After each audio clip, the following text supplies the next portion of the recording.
اعوذ باللہ من الشیطان الرجیم بسم اللہ الرحمن الرحیم اللہم صلی علی سیدنا محمد معدن الجود والکرم وآلہ وسلم۔ سامعین و ناظرین اکرام، السلام علیکم ورحمۃ اللہ وبرکاتہ۔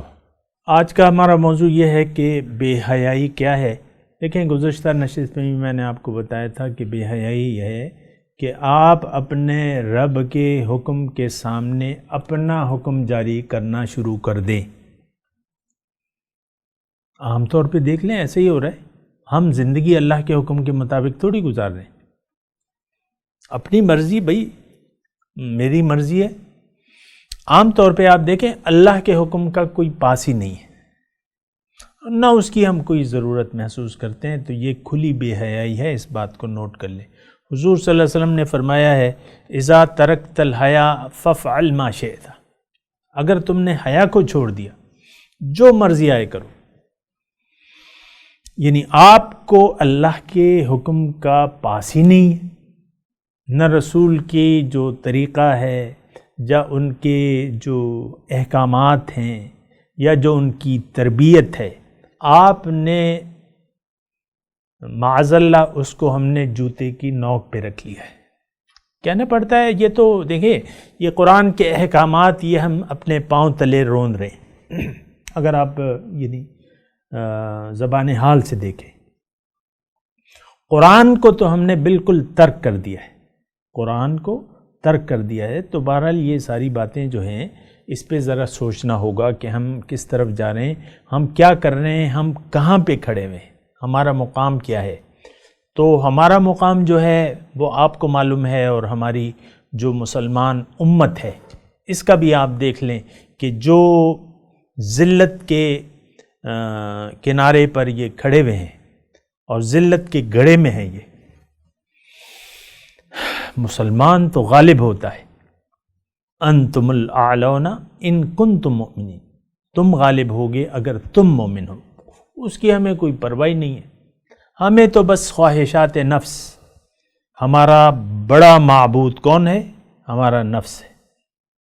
جو بڑا دشمن ہے اس کو سب سے بڑا دوست بنا لیا ہے۔ نفسانی خواہشات ہم پر غالب ہیں، جذبات سے ہم مغلوب ہیں، اپنے جذبات سے مغلوب ہیں۔ ہم ان کو قابو ہی نہیں کرنا چاہتے، بلکہ ان کی پیروی کرنا چاہتے ہیں۔ جو ہمیں نفس راستہ بتاتا ہے تو اسی راستے پر ہم چل رہے ہیں۔ عام طور پہ سارے، یہ ایک فرد کا مسئلہ نہیں ہے، پوری امت کا مسئلہ ہے کہ ہمارا مقصود دنیا بن گیا ہے اور خواہشات دنیا کے پیچھے ہم چل رہے ہیں۔ اب اس میں اللہ تعالیٰ کی محبت کہاں سے آ گئی؟ ہوگی تو وہ زبان پہ ہوگی، دل میں ہمارے دل اللہ کی محبت سے پاک ہیں۔ دنیا کی محبت سے ہمارے دل آباد ہیں۔ اور یہ میں ایسے تقریری وہ انداز نہیں کہہ رہا، لیکن میں اس لیے کہہ رہا ہوں کہ ہم لوگ سوچیں اس بات پہ۔ اگر ایسی کیفیت نہیں ہے، اگر کوئی یہ دعویٰ کرتا ہے کہ نہیں، اللہ کی محبت سے میرا دل پاک وہ آباد ہے، دنیا کی محبت سے میرا دل پاک ہے، تو سبحان اللہ، بڑی اچھی بات ہے۔ اگر کوئی یہ دعویٰ کرتا ہے تو بڑی اچھی بات ہے، بڑی اچھی کیفیت ہے، اور یہ ہونی چاہیے، محمود کیفیت ہے۔ لیکن عام طور پہ اگر آپ دیکھیں اور ظاہری نظر سے معاشرے پہ، انفرادی طور پہ اور اجتماعی طور پہ آپ دیکھیں تو یہ معاشرہ جو ہے ذلت کی اتاہ گہرائیوں میں ہے۔ معاشرہ من حیث القوم، امت جو ہے ہماری، بہرحال بے حیائی جو ہے وہ ہمارے دین یعنی زہر قاتل ہے۔ حیا یہ ہے کہ آپ اللہ تعالیٰ اور اس کے رسول کی حکم اور اس کے طریقے کے سامنے سر جھکا دیں اور اس راستے پر چلیں جو رسول کا راستہ ہے۔ اس مقصد کو قبول کر لیں، اس دعوت کو قبول کر لیں جو رسول کی دعوت ہے۔ رسول کی دعوت دنیا کی طرف نہیں ہے۔ کم از کم جس طریقے سے ہم نے دنیا کو اپنا مقصود، محبوب اور مطلوب بنا لیا ہے، یہ نہ ہمارے اللہ تعالیٰ کا حکم ہے، نہ ہمیں ہمارے رسول کی دعوت ہے۔ رسول کی دعوت ہے اللہ کی طرف. قل ھذہ سبیلی ادعو الی اللہ. آپ ان سے کہہ دیجئے میرا تو مشن بھائی فقط صرف یہ ہے کہ میں تو لوگوں کو اللہ کی طرف بلاتا ہوں. تو رسول کی دعوت کو اگر آپ نے قبول کرنا ہے بہت اچھی بات ہے، نہیں کرنا وہ آپ کی مرضی ہے. اللہ کو کوئی ضرورت نہیں ہے، نہ اللہ کو ہے نہ رسول کو ہے. اگر کوئی اللہ تعالیٰ اور رسول سے تعلق نہیں جوڑنا چاہتا اور دنیا سے اپنا تعلق جوڑنا چاہتا ہے، جیسے کہ ہم نے جوڑا ہوا ہے اجتماعی طور پہ، یعنی یہ ایک فرد کا مسئلہ نہیں ہے، یہ عام معاشرے کا، کہ ہم اللہ سے غافل ہو کے دنیا کی طرف دیکھتے ہیں، دنیا ہی کو پسند کرتے ہیں، اور کوششیں کا سارا محور جو ہے وہ دنیا ہے. آپ دیکھ لیں ہمارے مسائل جو ہیں، یعنی معاشرے کے اجتماعی طور پہ ہمارے مسائل صرف ظاہر کے ہیں. جو چیزیں نظر آتی ہیں تو وہ ہمارا مسئلہ ہے. جو چیزیں نظر آتی ہیں نا، یعنی وہی ہم پسند کرتے ہیں. آپ دیکھ لیں ہمارے خواب، جو ہم خواب اپنے دماغ میں سجاتے ہیں، جو خواب دیکھتے ہیں، تو وہ تو ظاہر کے ہیں، باطن کے تو نہیں ہیں. اللہ کی محبت، اللہ کا قرب، اللہ کا دیدار، اللہ سے ملاقات، یہ تو ہمارا مسئلہ ہی نہیں ہے. آئے تو ہم اسی لیے ہیں.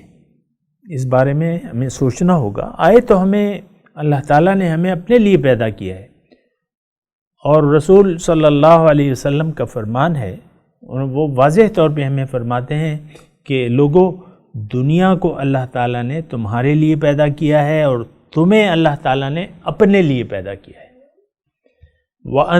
الدنیا خلقت لکم وانتم خلقتم للآخرہ، یہ الفاظ ہیں حضور کے، کہ اے لوگوں تم دنیا کے لیے نہیں ہو، تمہیں اللہ تعالیٰ نے اپنے لیے پیدا کیا ہے، آخرت کے لیے. تو اللہ اور آخرت تو ایک ہی چیز ہے. ظاہر، یعنی ظاہر جو ہے، اگر آپ ظاہر سے باطن کی طرف جائیں گے تو وہ پھر باطن تو آخرت ہے، باطن اللہ ہے. تو جس کام کے لیے پیدا کیا ہے ہمیں اس طرف رجوع کرنا چاہیے. رجوع الی اللہ، اس کو کیا کہتے ہیں؟ رجوع الی اللہ، اللہ کی طرف رجوع. وہ ہمارے استاد محترم نے ایک شعر ہمیں فرماتے تھے کہ گرچہ تسکین طبع ملت ہے، حب قومی میں آہ کرنا خوب تر ہے، مگر دلوں کو رجوع سوئے الہ کرنا. خوب تر ہے دلوں کو رجوع سوئے الہ کرنا. اور پھر اس کا اگلا بند یہ ہے کہ صحبت اہل سے نا اہل نہ کچھ سیکھ سکا، مرد گمراہ نے ہر گام پہ ٹھوکر کھائی.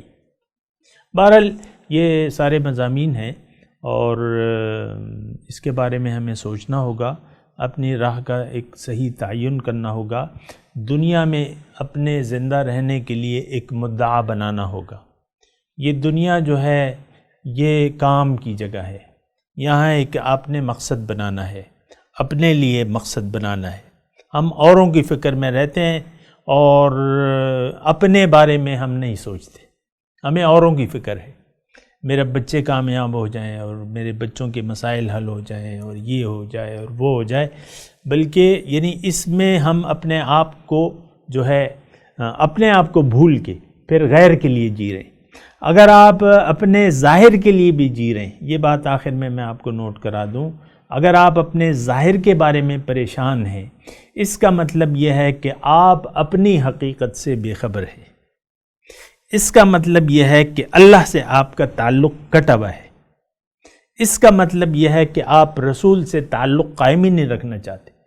اگر آپ اپنی حقیقت کو بھول کے اپنے ظاہر کے بارے میں فکر مند ہیں، تو اس کا مطلب یہ ہے کہ آپ کا آخرت میں کوئی حصہ نہیں ہے. یہ سارے قرآنی آیات کا میں آپ کو ترجمہ بتا رہا ہوں، اپنے آپ سے کچھ نہیں کہہ رہا. بہرحال وقت ہوا تو پھر انشاءاللہ آیات بھی بتا دوں گا. وآخر دعوانا ان الحمدللہ رب العالمین. مولاي صل وسلم دائما ابدا على حبيبك خير الخلق كلهم